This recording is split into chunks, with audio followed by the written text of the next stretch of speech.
Take a deep breath in and slowly breathe out. Let your shoulders drop. Let your jaw loosen. Feel the muscles in your face, your arms, your legs, slowly letting go. With each breath, feel yourself sinking deeper into calm. There's nothing you need to do right now. Just listen. This is your time to relax, to unwind, and to let the day drift away. Now, let the story guide you into a peaceful night's rest. The night train to Everwood. On the outskirts of a small, rain-kissed city, nestled between rolling hills and ancient trees, there was an old train station that most people had forgotten. The sign above the door read, Everwood Station, faded by time, but still sturdy, as if it was waiting for something or someone. Every night after the last commuter train had come and gone, the station would fall quiet. But at midnight, if you listened closely, you could hear the gentle chime of a bell and the soft hiss of steam. That was when the night train arrived. The night train wasn't listed on any schedule. It was a deep blue locomotive, its windows glowing with golden light, and it appeared only for those who needed it most.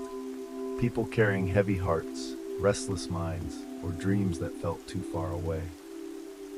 One rainy evening, Clara found herself standing on the platform, umbrella in hand, feeling more lost than she'd ever felt before.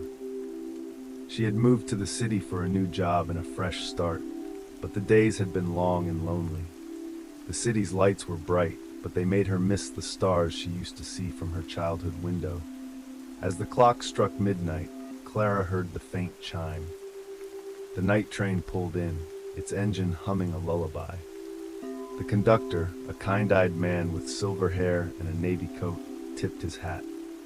"Ticket, please?" he asked gently, though Clara hadn't bought one. "I don't have a ticket," she replied, her voice trembling. The conductor smiled. "Sometimes all you need is the courage to show up." He ushered her aboard, and Clara found herself in a cozy carriage filled with soft armchairs, patchwork blankets, and the scent of chamomile and honey. There were other passengers, too. An elderly woman knitting quietly, a young man gazing thoughtfully out the window, a mother rocking her sleeping child. The train's interior was a wonder. Velvet seats in jewel tones, lamps with golden shades, and a faint scent of lavender in the air. Passengers chatted quietly or gazed out at the moonlit countryside. Clara found a window seat in a carriage, decorated with murals of forests and rivers. And as she settled in, the train began to move, smoothly, silently, as if gliding on air.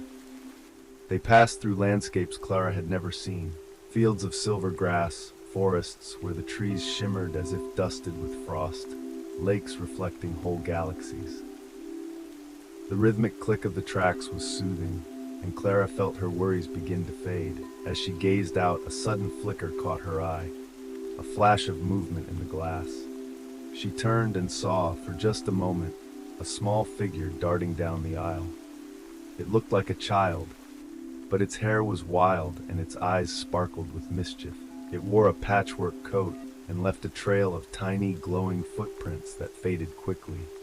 Clara looked around, but no one else seemed to notice. She hesitated, then stood and followed the footprints, her curiosity stronger than her nerves.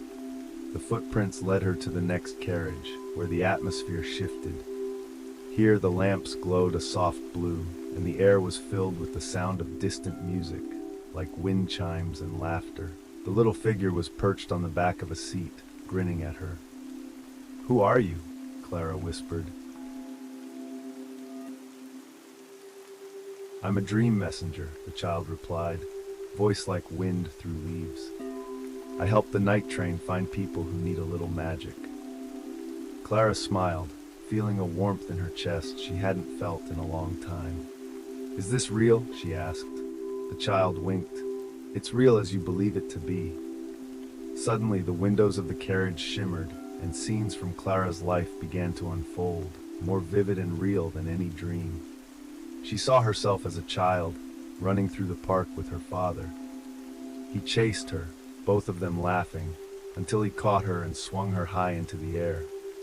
The world spun, and she felt safe, invincible. Later, they sat at the edge of a pond, tossing pebbles and watching the ripples spread. Her father told her stories about the stars, about how each one was a wish waiting to be found. Another memory, a rainy Saturday, the two of them building a blanket fort in the living room. They read books by flashlight, and her father made silly voices for every character. She remembered falling asleep in the fort, her father's hand gently stroking her hair, and waking to the smell of pancakes the next morning. The memories shifted. Clara, now a teenager, sitting in the passenger seat as her father drove her to her first day at a new school. She was nervous, but he squeezed her hand and said, "You're braver than you feel. I believe in you, always." Then came the hardest memory, the hospital room, her father's hand in hers. The machines beeped softly in the background. His face was thinner, but his eyes still shone with love. "Don't be afraid to start over, Clara," he whispered. "You're stronger than you think." She tried to memorize every detail, his voice, the warmth of his hand, the way he smiled through the pain. When he was gone, the silence was unbearable, the night of despair. After his funeral, the house felt hollow. Clara wandered through each room, haunted by echoes of laughter and the scent of old cologne. She packed her life into boxes and left town, hoping the city's noise would drown out her grief. But in the city, she only felt more lost, adrift in a sea of strangers, her father's words fading like an old photograph. There were nights when the pain pressed in so tightly she could hardly breathe. She stood at the edge of her balcony, the city lights blurring through her tears, wondering if it would hurt less to let go. She thought about ending it, about slipping away into the darkness, because she couldn't imagine a way forward without him. But then, on this night, the night train found her. The vision faded, and Clara found herself back in the softly lit carriage, tears on her cheeks. The dream messenger hopped down and pressed a tiny silver bell into Clara's hand. "When you need to remember who you are, ring this. The train will find you again," the child said softly, their eyes full of understanding. Clara blinked, and the child was gone.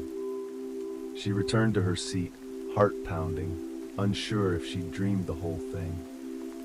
The train slowed, and soon they were back at Everwood station. The conductor tipped his hat, as if nothing unusual had happened. Clara stepped onto the platform, the silver bell warm in her palm. She looked back at the train, but the dream messenger was nowhere to be seen. As the night train disappeared into the mist, Clara felt lighter, her heart filled with wonder, her loneliness eased by the memory of magic and the love she still carried from her father. She told her friends about the train, the dream messenger, and the bell, but they only smiled politely, not quite believing. Still, Clara knew what she'd seen, and on nights when the world felt too heavy, she would hold the bell and listen for the distant whistle, comforted by the secret that some magic is real, if only you believe. Sleep well and remember, even in the darkest times, you are never truly alone. There is always hope, and there is always a way back to the light.